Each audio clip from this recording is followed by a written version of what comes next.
নমস্কার বন্ধুরা, পাবলি রান্নাবান্না ব্লগ চ্যানেলে তোমাদের আরও একবার স্বাগত জানাই। আজকে আমি বানাবো সয়াবিনের পরোটা। খেতে যেমনই সুন্দর হয় তেমনি একটা হেলদি রেসিপি। এখানে দেখো, আটা আর ময়দা আমি দুটোকে একসাথে মিশিয়ে নিয়েছি। তার মধ্যে নুন দিয়ে দিলাম আর সাদা তেল দিয়ে ভালো করে আটাটাকে মেখে নিতে হবে। রুটি পরোটা বানানোর জন্য যেরকমভাবে আমরা আটা মাখি, তো সেইভাবেই অল্প অল্প জল দিয়ে আটাটাকে মেখে নিচ্ছি।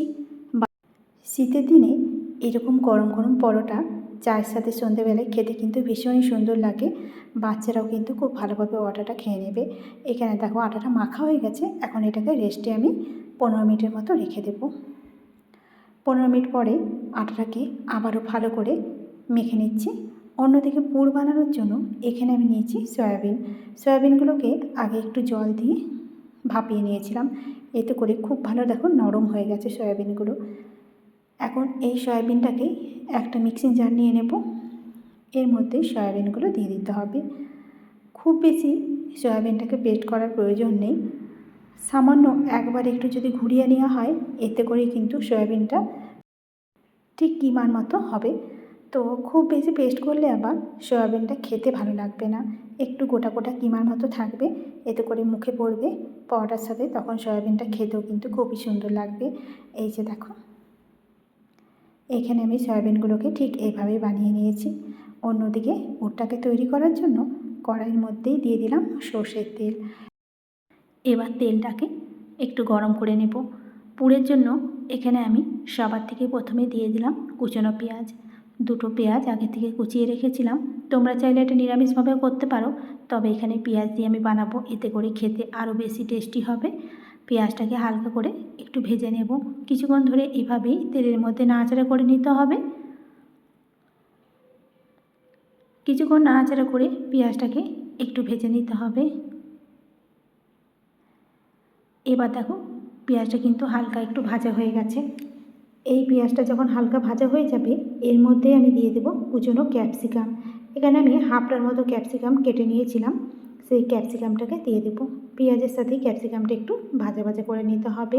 খেতে ভীষণই সুন্দর হবে।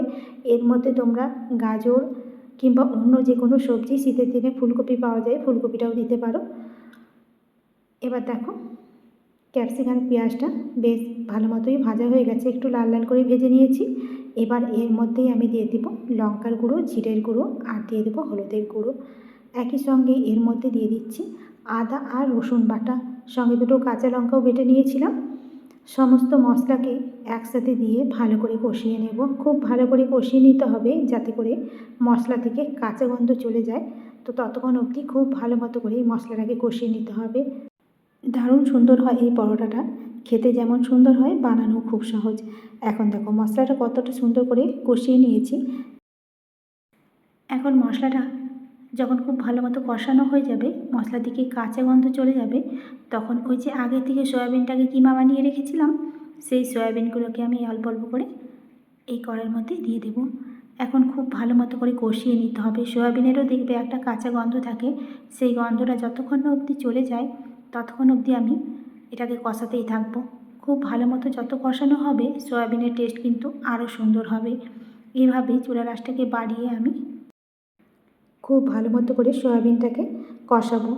এরপরে আমি কিছুক্ষণ পরে এর মধ্যে দিয়ে দিলাম স্বাদ মতো নুন। এরপরে দিয়ে দিচ্ছি গোলমরিচের গুঁড়ো, দিয়ে দিলাম গরম মশলার গুঁড়ো, আর সবশেষে দিয়ে দেবো একটু টমেটো সস। এবার আবারও ভালো করে মিশিয়ে নিতে হবে। খুব ভালো করে এভাবে মিশিয়ে নিয়ে সয়াবিনের পুরটাকে তৈরি করে নিতে হবে। এখন দেখো, কিছুক্ষণ ধরে এভাবে নাড়াচাড়া করে ভেজে নিচ্ছি।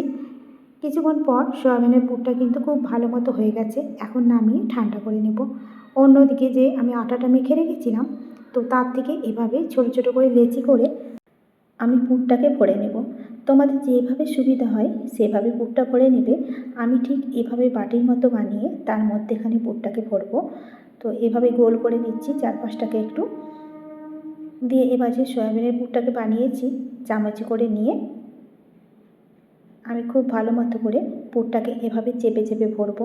যতটা চেপে চেপে ভরা হবে, পুরের পরিমাণটাও খুব বেশি ভরতে পারবো। তো এভাবে দেখো চেপে চেপে আমি ভর্তি করে ভরে নেব। তো নমস্কার বন্ধুরা, আমার এই রান্নার রেসিপিগুলো তোমাদের কাছে কেমন লেগেছে অবশ্যই কমেন্ট করে জানাবে। আর যদি ভালো লাগে চ্যানেলটিকে সাবস্ক্রাইব করার অনুরোধ রইল। আর হ্যাঁ, ভিডিওটা দেখে যদি তোমাদের ভালো লাগে ভিডিওটাতে লাইক করতে কিন্তু একদম ভুলবে না, কারণ তোমাদের একটা লাইক আমাকে পরবর্তী ভিডিও করার উৎসাহ কিন্তু অনেকটাই বাড়িয়ে দেয়। এই যে চলো দেখো, পুরটা খুব ভালো মতো ভরা হয়ে গেছে। এইভাবে পুরটা ভরে নিয়েছি যাতে করে পুরটা না বাইরে বেরিয়ে আসে। এবার শুকনো একটু আটা দিয়ে বেলে নেব। এখানে চাইলে তেল দিয়েও বেলতে পারো, তবে আমার মনে হয় শুকনো আটা দিয়ে বেলতে বেশ সুবিধা হয়, খুব তাড়াতাড়ি বেলাও হয়ে যায়। পরোটাগুলো খুব বেশি কিন্তু বড় হবে না, আবার খুব বেশি ছোট হবে না, একটু মাঝারি আকারে করে বেলে নেব। একটু আস্তে আস্তে বেলে নিতে হবে যাতে করে পুরটা না বাইরে বেরিয়ে আসে। এখন দেখো রুটিগুলো বেলা হয়ে গেছে, ঠিক এইভাবেই আমি রুটিগুলো বানিয়ে নিলাম। অন্যদিকে গ্যাসের চুলায় তাওয়া বসিয়ে দিয়েছি। তাওয়াটা গরম হয়ে যেতে এবার রুটিগুলোকে দিয়ে দিলাম। প্রথমে শুকনো তাওয়ায় আমি ভালো করে দুপাশটাকে একটু সেঁকে নেব। দুপাশটা যদি একটু ভালো মতো সেঁকা যায় রুটিটা কাঁচা থাকে না, আর তেলটাও খুব কম দিয়েই ভাজা হয়ে যায়। এবার দেখো সেঁকা হয়ে গেছে, উপর থেকে সাদা তেল দিয়ে দেব। দিয়ে ভালো করে পরোটাগুলো ভেজে নেব। ভীষণই সুন্দর হয় খেতে। এই সময় শীতকাল, নানা রকম সবজি নানা রকম জিনিস দিয়ে আর কি পরোটা খেতে ভালো লাগে। গরম গরম শীতের দিনে এরকম পরোটা চায়ের সাথে কিংবা তোমরা ডিনারেও খেতে পারো। সস দিয়েই কিন্তু এই পরোটাটা খাওয়া হয়ে যাবে, এর জন্য কোনো রকম তরকারির প্রয়োজন হবে না। একটু সস দিলেই দেখবে পরোটাটা খেতে কতটা ভালো লাগবে। দু পাশটায় দেখো খুব সুন্দর করে ভেজে নিয়েছি। এভাবেই চেপে চেপে আমি পরোটাগুলো ভেজে নেব। খুব সুন্দরভাবে ফুলে উঠেছে, এবার নামিয়ে নেব। তো দেখো তৈরি হয়ে গেল আজকের রেসিপি সয়াবিনের পরোটা। পরোটা তো তোমরা অনেক রকমভাবে খেয়েছো, একবার এভাবে বানিয়ে দেখবে, আশা করছি তোমাদেরও ভালো লাগবে।